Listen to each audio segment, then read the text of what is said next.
All right, so here we are, week 8, day 4, and we're reading Letters from Hillside Farm. Dear George, oh, Grandma's writing today. How I enjoy your long letters of last Saturday. Thank you for sharing with me all the details of the spelling bee. I am sure you learned a lot from it. Those were some very difficult words you had to spell. I know you thought a lot about this, but when you meet people like the students from the other school who are obviously very poor, it's easy to make judgments about them.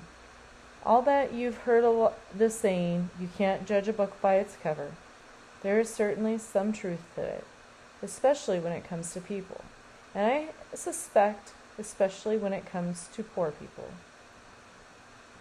I'm learning a lot about poor people these days when I volunteer at the soup kitchen. Some of the smartest people I've ever met and are now standing in lines waiting to get bowls of soup and a slice of bread. It's terrible what the Depression has done to people. So many good people have been made to feel worthless.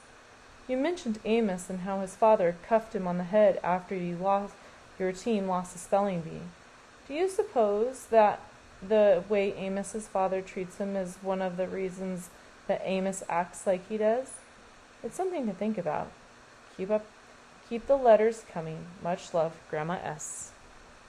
You know what? I'm glad she said that about working at the soup kitchen, because sometimes it's just a situation you find yourself in. Okay, this one's a little longer. April 30th, 1938, Saturday. So I notice he writes a lot on the weekends. Dear Grandma, sorry I haven't written, but we've been busy with spring planting and fixing fence, so we can't turn the cows out on the pasture, at least on the warm days. The grass is greening up, as people around here say. In church last Sunday, I heard frogs calling in the nearby lake. Paul calls them spring peepers. I even heard a red-winged blackbird. So I saw it, too, perched on a cattail. Red-winged blackbirds look like someone fastened a piece of red cloth to each wing. Pa told me that only the males have red on their wings. The females are entirely a brownish black. I asked him why the women and girls always wear colorful dresses and skirts, and men and boys look more plain and drab. He smiled and said he guessed people are the opposite of birds. Another thing for me to ponder, I guess. Remember Polly? Well, she's the cow that tipped me over when I was learning how to milk. Polly has been dry for several weeks. That means she was getting ready to have a calf. And I wasn't milking her anymore. She finally had her calf a couple days ago, a beautiful little heifer with nearly all white face and big dark eyes. She was standing up nursing inside of an hour. Pa and I should pick out a name for the little calf, and I decided on Jane. Polly seemed okay after the calf was born. She was standing up eating hay and letting Jane nurse. But Pa says things aren't right with Polly, and that we should watch her very closely for a few days. I told Pa I keep an eye on her, but I don't really know what I'm looking for. Every time I watch Jane nursing, I have to smile because the little calf seems so eager to eat. She pushes her muzzle into Jane's udder and sucks like everything. While the calf nurses, her tail, white with black tip, swings back and forth. It's something to see, Grandma. Yesterday we took Jane away from Polly and put the little calf in a pen. I'm milking Polly again. Pa says she gives a lot more milk than Jane can drink, and we need the money from the milk to sell. It's my job to teach Jane to drink from a pail. What a project! Pa taught me to straddle the calf, which means I put a leg on each side of her neck, and then I hold the pail of milk in one hand and gently push the calf's head into the pail with the other, while at the same time letting the calf suck on my finger. That little calf has a tongue that feels like sandpaper. Once Jane tasted the milk, she gave a great big push with her head. She almost spilled the whole pail, and she splashed milk all over me. Pa stood there laughing. He told me to keep trying. Sometimes it just takes several tries before a calf learns how to drink from a pail. About the third time, Jane figured out that she had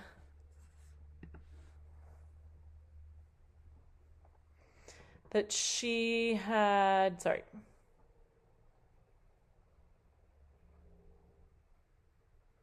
Oh, by about the third time, Jane figured out that she had to keep her muzzle in the pail to drink.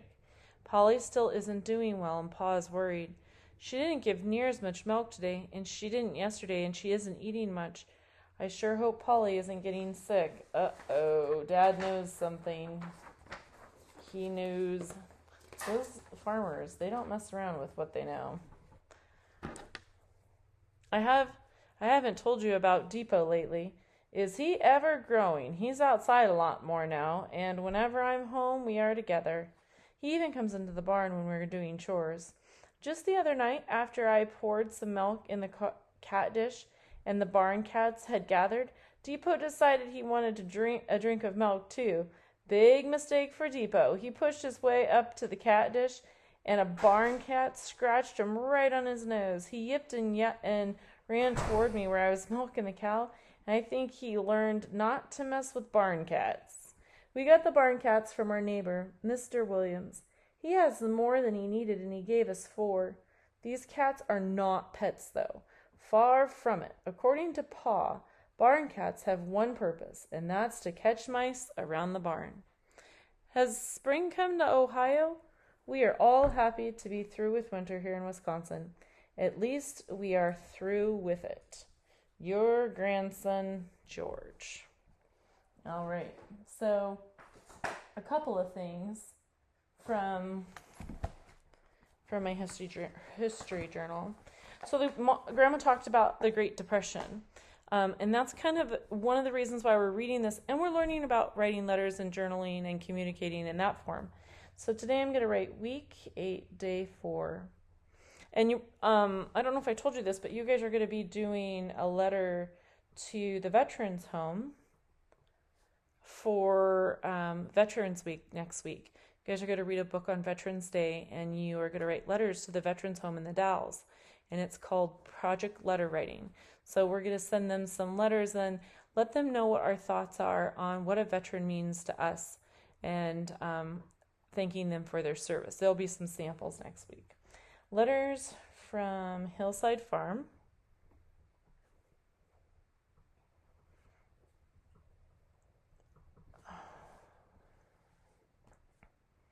I've underlined my title. Usually I would have you put your date. This kind of counts. So, sorry, big yawn. Number 1. Grandma shared about the poor families she helps feed at the soup kitchen.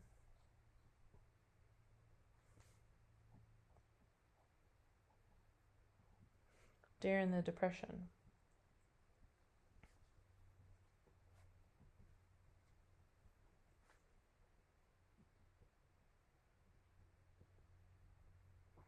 Number 2. This is a connection, so if you're writing, this might not pertain to you. You could say, I have never. I actually have. I have worked in a soup kitchen when I was in high school.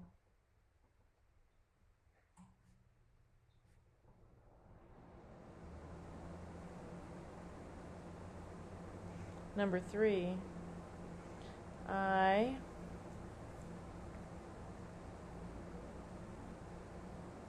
did this one with my church. Oh, I forgot a grade really quick. I noticed lots of kids, you guys check for capitals at the beginning of your sentences and for names and titles of things, and make sure you have your end mark. This is a connection. This is a fact. I have my capitals for I's I wonder if they have a place for poor people to eat where George lives.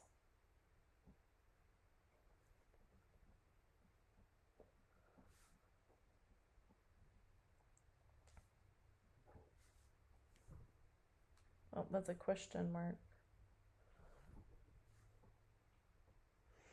That's a question. My other thing that I wanted to say for this story was Grandma reminded George about judging others.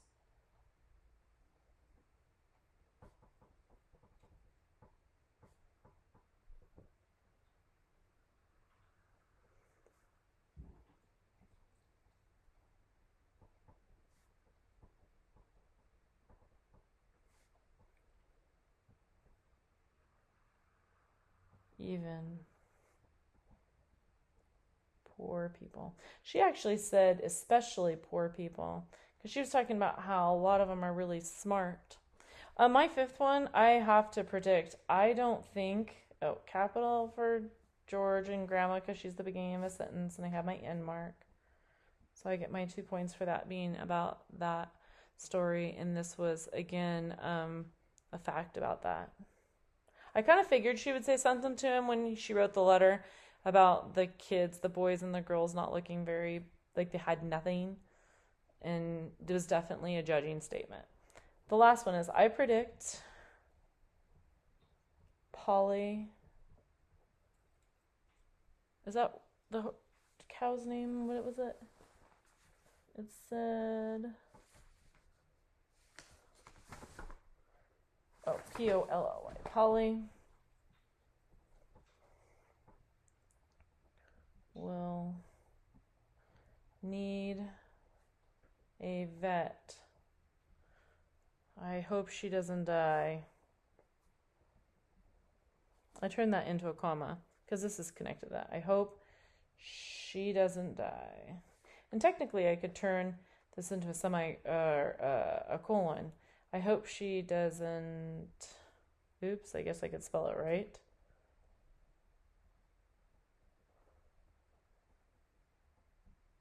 That would be sad if she died.